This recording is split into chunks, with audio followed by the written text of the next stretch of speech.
welcome and welcome back to my channel. If you are new to my channel, I'm Zodiac, and if you are a returning subscriber, welcome back. So as you guys can see by the title and thumbnail, in today's video I'm coming back again, of course, with another story time. This is part 2 to the story time that I did last week. So if you did not see that story time, make sure you go ahead and watch that, because you're going to be a little confused if you don't catch up. But before I even get into the story time, make sure you guys go ahead and follow my social media. Make sure you follow my Instagram at Zodiac, and also my Twitter at Zodiac. Make sure you follow my business page at Zodiac Wigs. Now, the last thing I want to say before I get into the story time, if you are wondering why is she wearing a hat indoors, I actually am getting my hair and lashes done later this week. So basically, I just have this wig on and it's not glued down or anything, and I put this hat on top so I can record for you all without looking crazy. So for this story time and another story time posted later this week, I'm gonna be in this hat, but that's okay because I still look good, and at the end of the day, y'all are here for the story time, not for how I look. But anyways, now that I am done with my little introduction and rambling, we'll get right into today's story time. So just a little quick recap, right? Emphasis on quick. Basically, met this boy on Instagram. We were talking for a while. Well, we were talking in the DMs for a while, and then we started texting and FaceTiming. And this is our first date. So on our first date, went to Five Below. He was a little rude to me. He jumped out of the car. We went to Olive Garden. He was just weird. He was asking me about my money. He what else, he took a picture of me. There's a lot of little weird things that he did. Now, one thing that I did leave out in the last story time that I actually put in my planner to remember to tell you all, another weird conversation we had, and like I'm telling y'all, this whole entire time we were out to eat, it was just weird conversation after weird conversation. Like, reminiscing on this is really like, how did I even get through this date? So another weird conversation we had, I don't even know like how, like what we were talking about before this, but he basically was saying like, yeah, I need some more earrings because my mom threw my last pair away. So I'm like, oh, well, like, why did your mom throw them away? Because I'm asking because I'm thinking like, oh, maybe she doesn't like that his ears are pierced. So, you know, she just throws his earrings away, and, you know, in hopes that it'll make him, you know, not wear earrings anymore. You know, I'm really thinking that's what he's going to say. He's like, yeah, she threw them away when she was cleaning my room. I think she was just like moving too fast. I said, come again? He's like, yeah, my mom cleans my room, and like when she was cleaning it, I think she just threw my earrings away because I haven't saw them since. Keep in mind, you all, I said I was 19 at this time and he was 20. Or was I 18? I was either 18 or 19, but I know for sure he was 20. As a 20-year-old man, why is your mom cleaning your room? Like, be so for real. That's one of the first responsibilities you're supposed to like gain, because it helps, you know, you start clean, you become responsible for cleaning your room, because that's how you end up with a clean house, you know. But as a 20-year-old man, what excuse do you have for your mom to be cleaning your room? The only time I think is reasonable for you as a grown adult for your parents to be cleaning your room would be if you were depressed or something, and it's like getting to the point that it's just getting too messy, so they're like, okay, you know what, don't even worry about it, I got it. Or like a mom who just gave birth, you know, just trying to take things off her plate, off her load. I'm gonna just clean this for you. But he was neither. I mean, maybe he was depressed and I didn't know, but the way he was saying it so casually, like I asked him like, your mom cleans your room? And he was like, yeah, my mom cleans my brother's room too. And he told me his brother was like 23. A 23-year-old man? No, like, no. And like, I'm so glad, like I caught that one as a red flag very early, because whoever this man ends up marrying, if he has his mom cleaning his room as 20, imagine what he's gonna expect out of his wife. And although like, yeah, you know, as a woman, I would like to take care of the house and I would like my husband to be a provider, I don't want it to be like I'm his maid, you know. Like, I'm not picking up your dirty underwear off the floor. Do that yourself. You know, I'll do the other things like, you know, mopping, cleaning the bathroom, you know, things that we both are contributing and making dirty. But cleaning your room, that's insane. One thing I realized I left out in the last story time, so I just wanted to make sure I included that. This is so y'all, like, it was just back to back weird conversations at this table. Like, when he was asking me about how much I got paid, the cleaning the room part, the taking the pictures of me. Everything about it was just weird. So after that, I told you all, he kept on insisting on trying to make me drive. Keep in mind, at this point, I did not have my license.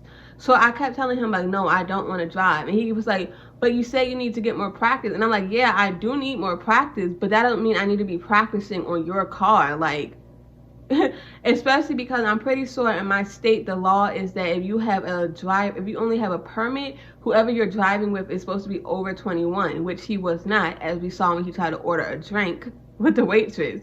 But yeah, so I'm basically like, yeah, I just don't want to drive. And we basically kept going back and forth.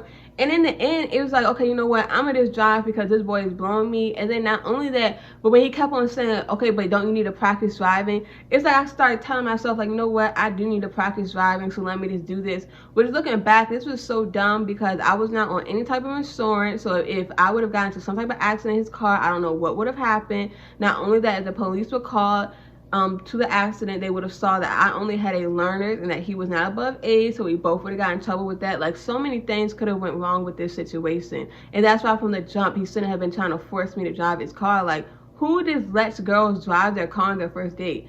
I would never. You guys, my car, today is Tuesday. My car has been in the shop since yesterday, and I have been in a bad mood ever since because I miss my car. I don't let people drive her. I love her. Like, what's wrong with you?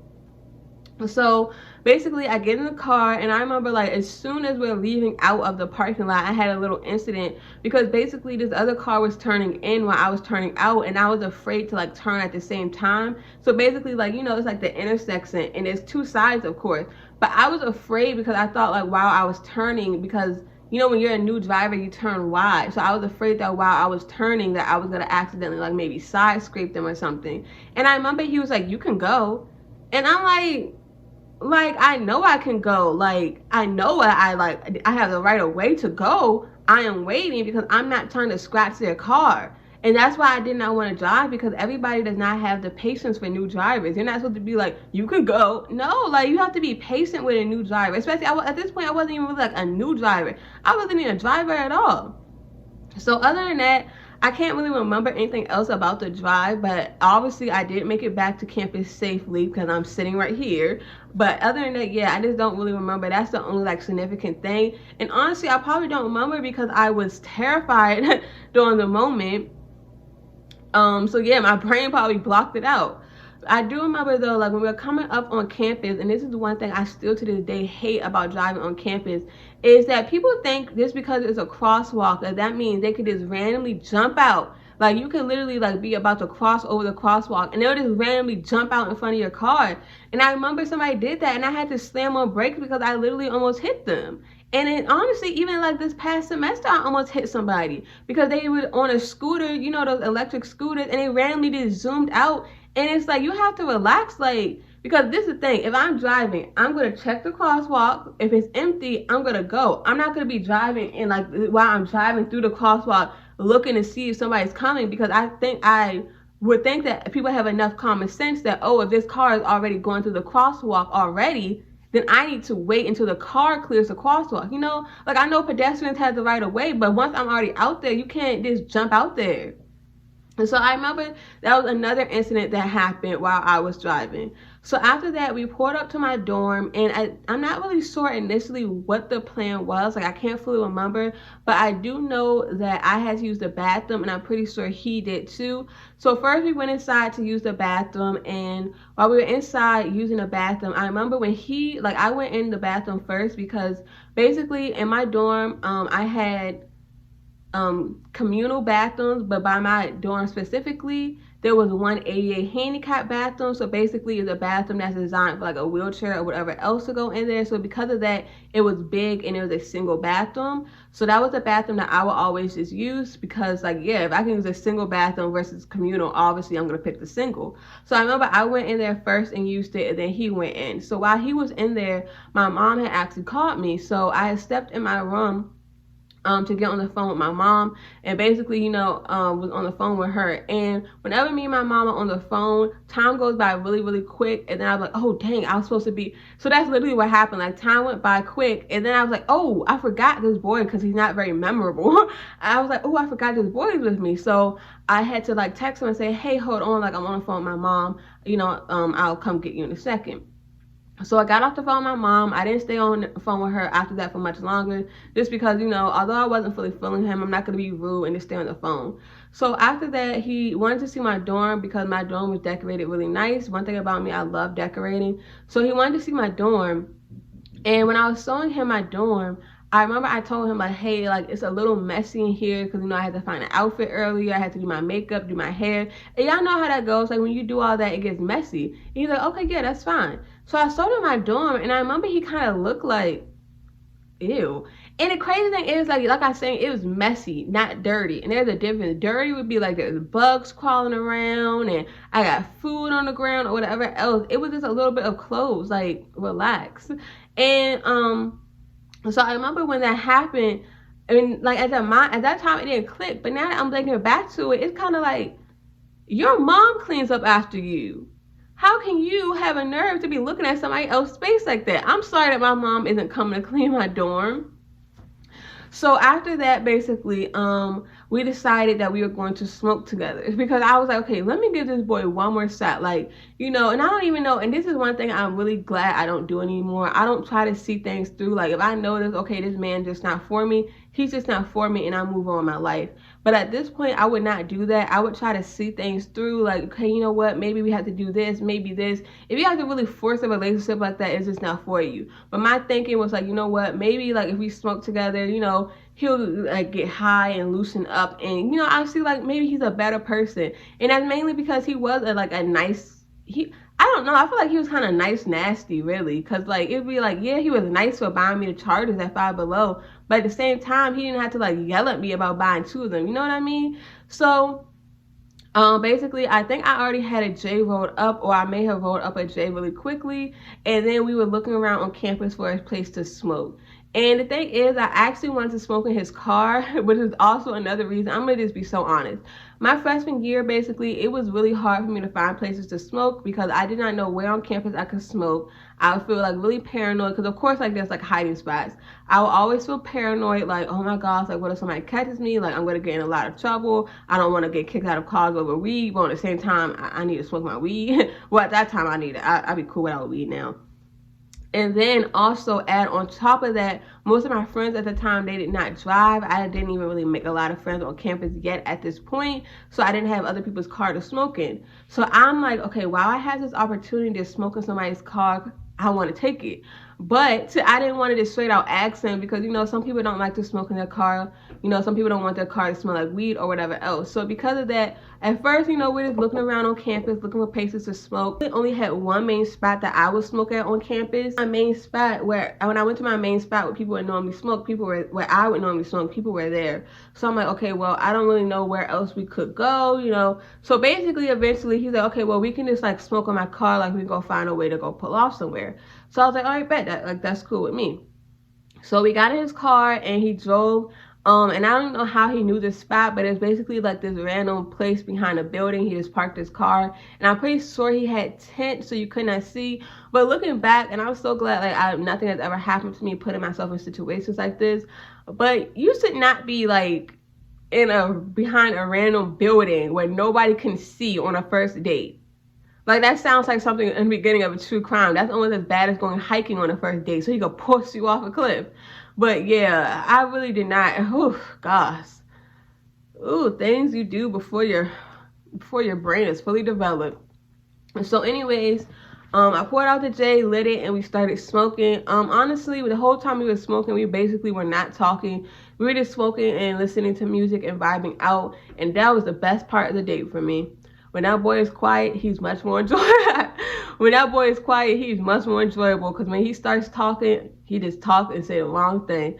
So we smoked and that was cool, but I could still feel like, yeah, he's just not the one for me. Like, at this point, I didn't try it. Like, I didn't try texting you. I didn't try FaceTime you. We went out to eat and now we just smoked together. If I'm still not feeling you, you just not for me.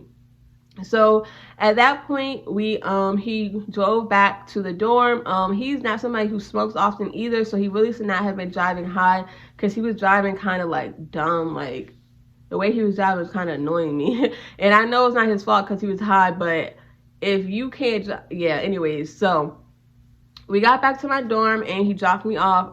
He was not coming in. You know, you came in, you used the bathroom, you saw my dorm, you don't have no other reason to come in. You gotta use the bathroom again, you gotta wait till you get home. So he dropped me off in my dorm and I went inside. And when I went inside, I was like, was that worth wasting an evening? I could be doing my homework or no, not really. And I remember when I was coming in, my roommate was going to the dining hall. So I was like, oh, okay, girl, like I'll come with you. Obviously, I really wasn't that hungry. But I'm pretty sure I just got like some desserts or something. I sometimes miss being younger on campus at night, walking to the dining hall. It's like, I don't know. Like at the moment, I hated eating dining hall food, but now it's like, dang, I could sort of use some dining hall food because these grocery prices. But yeah, so I remember I went to her and I was basically, I went with her to the dining hall and I was telling her about my night and how everything went. Basically saying like, you know, he was kind of off. And I was telling her the same thing I'm telling y'all. And she's like, no way he did that. No way he said that. So yeah, after that, basically, I remember like we were still trying to text. But I just kept seeing like, no, this isn't for me. And the thing is, I'm not the type of girl to carry something out if I know I don't really want a man. And especially because in this case, he obviously was showing me that he will take me out on dates and that he's okay with spending money. Because what we don't like is no cheap, yeah. But it was just like, I don't want to, you know, like I be having a lot of opportunities like that. I'm not going to lie. Where I could tell, I don't really like this man, but I could tell he's a spender. But I don't ever want to just use somebody for that. You know, I don't ever want it because the thing is, if you use a man just for his money and he like later realizes, it can make him more unguarded or whatever else. And I don't want him to, after that, you know, come across a woman that he really likes, but because of me hurting him, you know, he's afraid to spend money on her or whatever else. You know, I'm just not into like hurting people or dragging people along. I like to treat people how I want to be treated. Although men don't be treating me how I treat them, but that's okay because then they get cut off. But you know what I mean? I'm just not that girl, and I'm perfectly okay with not being that girl. So because of that, I basically just text him, and I remember like I said in a nice way, like, hey, you know, it's not that you did anything to me, but I don't really think like the connection is there between us, and I just don't want to like drag this along. Because I remember at first I really was just trying to ghost him, I'm not gonna lie, because I just didn't want to like hurt his feelings, and especially because I feel like it's easier to cut somebody off when they do something. So like it would be easier to cut somebody off if they're cheating on you versus they're saying like, I'm not feeling you, because you just don't want to hurt their feelings or make them feel less than. But after a while, he kept double texting me. He kept like replying to my stories on Instagram still. So I was like, okay, you know what? I'm just have to be a woman about this and be straight up. So basically just told him like, hey, you know, you're cool, but I don't really think you're the one for me, and I don't want to drag this along, you know, so we can just end this right now. And he basically like, okay, like that's fine, I understand. Actually, no, because I remember after that, we actually ended up getting on FaceTime. And this is why, because in the message, I had basically said, like, you know, some of the things you said on a date just kind of like threw me off. So because of that, I feel like we should just end things right here. And he's basically like, oh, like, what did I say? You know, I didn't mean to say anything to offend you. If I did, like, you know, can we talk about it? So I remember when he was at work that day, when he was on break, like, we got on FaceTime and we were supposed to talk about it.